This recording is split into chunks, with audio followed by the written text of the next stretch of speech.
con tu lectura, si te parece. Sí, podría comenzarlo entonces. La columna se denomina fraude y dice así: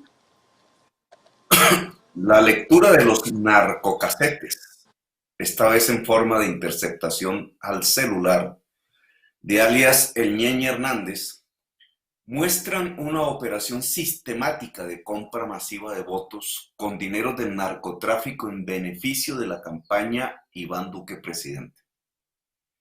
La operación se construyó sobre unos electorados que ellos sabían eran proclives a mi candidatura.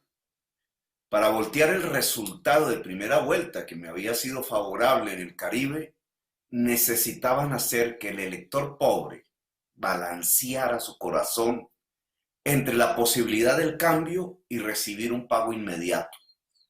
Y para ello necesitaban mucho, pero mucho dinero. El electorado de la provincia caribeña en sus 7 departamentos, al cual yo pertenezco, y el electorado que había votado por Fajardo en zonas uribistas como Santander y Antioquia, eran los electorados que debían seducir con montones de dinero.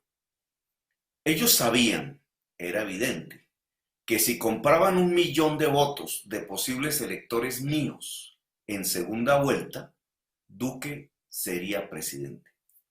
De no hacerlo, Colombia Humana hubiera ganado la presidencia. Los nuevos narcocasetes de la ñeñe política, audios, muestran con claridad la estrategia implementada.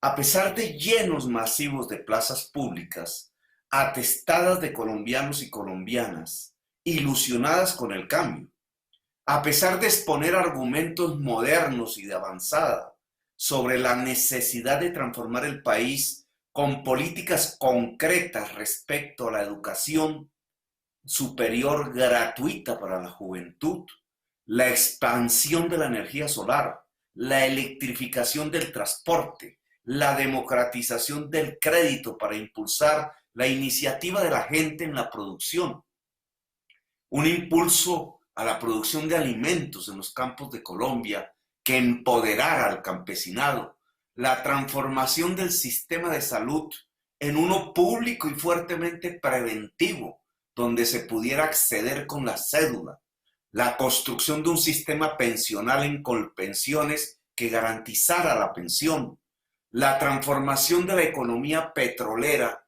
en una productiva para salvar la vida en el planeta y para propiciar un enriquecimiento generalizado de la sociedad.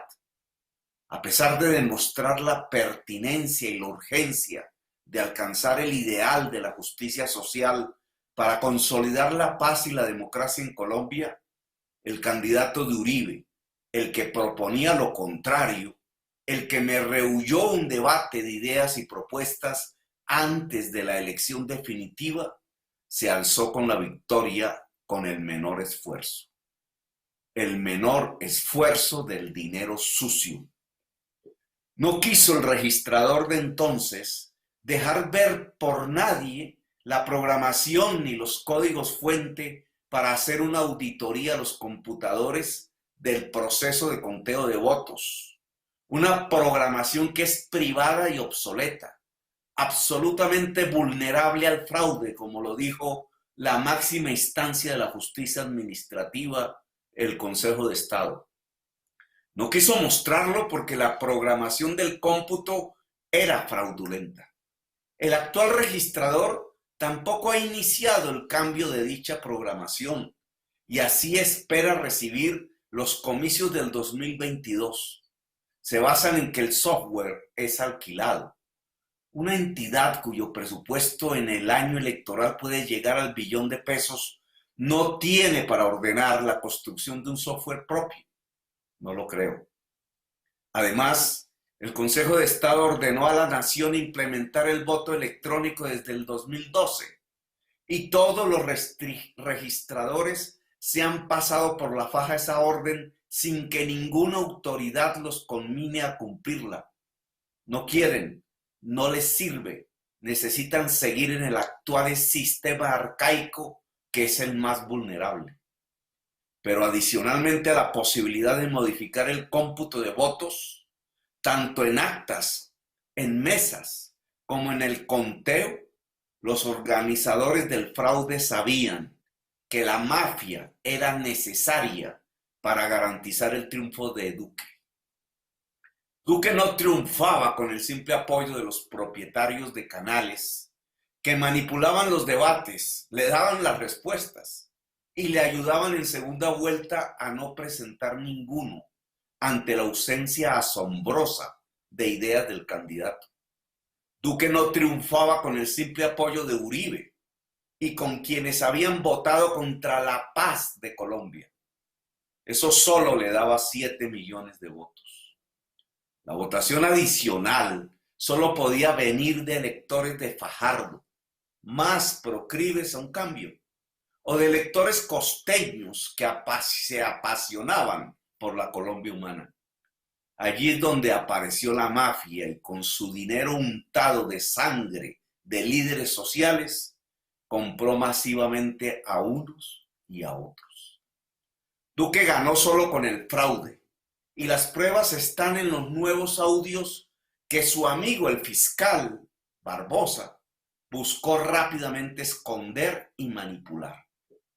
Tal fue la impresión de la fiscalía al redescubrir las grabaciones que desde hace 2 años tenía ocultas nuestro Humberto Martínez, que el actual fiscal se apresuró a recortar una de esas grabaciones para tratar de implicarme en el proceso.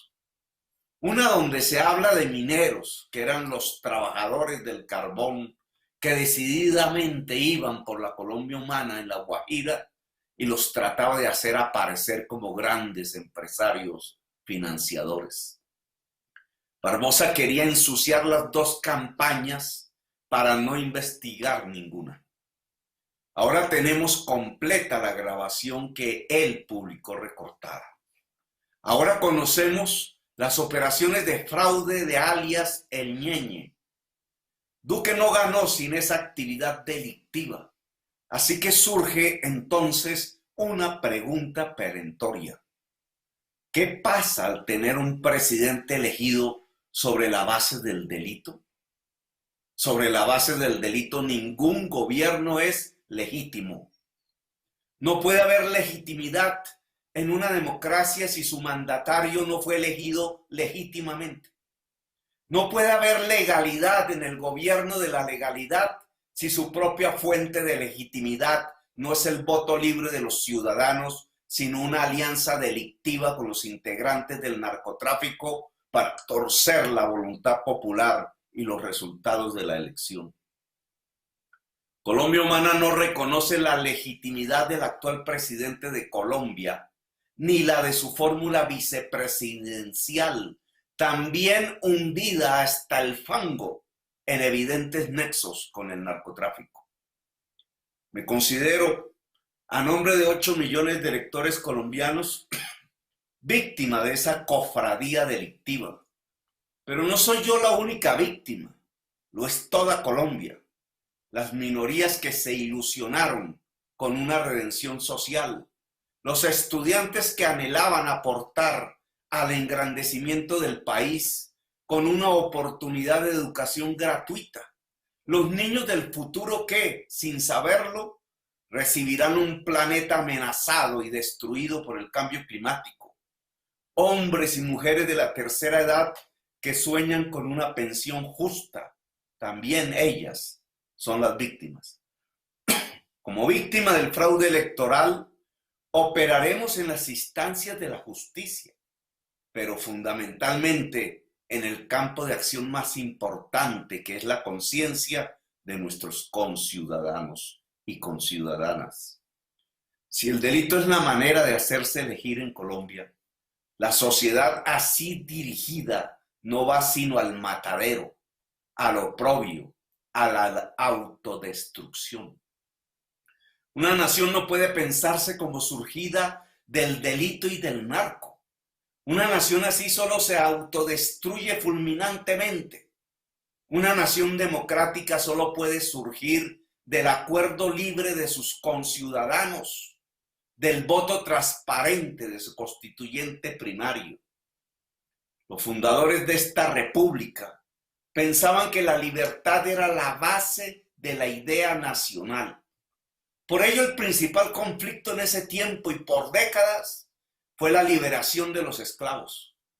Una guerra civil estalló por su libertad y hasta el último oficial del ejército de Bolívar, el general José María Melo, la luchó al frente de sus artesanos para ir a morir fusilado en las guerras centroamericanas y mexicanas por la libertad. Fue el único presidente indígena y obrero de Colombia. Con él se evaporó el ejército del Libertador y de Santander. Los esclavistas escribieron sobre sus cenizas la historia de un país sin democracia hasta nuestros días. La ausencia de libertad ha sido el pecado que le confiere un profundo raquitismo a nuestra democracia. Nos gobiernan gentes que piensan que el elector es solo parte de una masa manipulable y comprable, un rebaño de siervos anónimos, como nos describiera Jorge Eliezer Gaitán hace ya 72 años. En cada elección se lanzan a comprar recuas como antaño compraban los esclavos. Saben a la perfección que una sociedad comprada es una sociedad sojuzgable, obediente, sometible, matable. La democracia implica la emancipación ciudadana. Por eso buscaban a como diera lugar derrotar el discurso y la acción de la Colombia humana. El método de hoy no es la compra del esclavo, aunque hayan mantenido todas las secuelas territoriales y raciales de la esclavitud y su exclusión. El método ya no es comprar la persona como tal, sino su voto, su derecho a elegir. No hay libertad cuando el voto es constreñido por el dinero sucio. Una y otra vez, las oligarquías, en su pequeñez mental, han evitado la posibilidad de un pacto entre la ciudadanía libre para compartir la riqueza del país y el trabajo para poder gozar de una democracia y de su paz. Han usurpado con métodos ruines la libertad de la ciudadanía. Una y otra vez se acude al sojuzgamiento de la ciudadanía por métodos violentos, la persecución, el desplazamiento, la masacre y el genocidio, la constricción del elector, su eliminación física o su compra con dineros cada vez más voluminosos y más oscuros. Apelamos a la conciencia ciudadana para que no le dé temor de asumir el camino de una construcción democrática que lleve justicia a todos los rincones del país, que pueda reconstruir la política y la decisión ciudadana en función de la vida, una sociedad civil que se pueda emancipar como dueña y señora de su patria. Apelamos a la conciencia ciudadana para hacer renacer la Constitución de 1991 y permitir que los únicos dueños de este país no sean las asociaciones para delinquir, sino los sueños de la gente, la esperanza de las juventudes. No se dejen comprar un voto jamás, porque por ese camino solo elegirán y le darán poder a sus propios descuartizadores, a sus propios victimarios. Por el camino de la compra de votos, el que se deja comprar solo será esclavo y esclava y dejará su casa, su familia, su terruño y su país al libre albedrío de los esclavistas. Por el camino del fraude y de la narcocompra de votos, solo encontraremos un narcoestado dirigido por una casta delincuencial que solo sumirá a la totalidad de la sociedad en la violencia mientras hurta su erario. Por ese camino no hay nación, solo camposantos y mataderos. Duque no es el presidente legítimo de Colombia Y por eso acudimos a la conciencia ciudadana para que sea capaz de cambiar el rumbo del país. ¿Listo? Leí.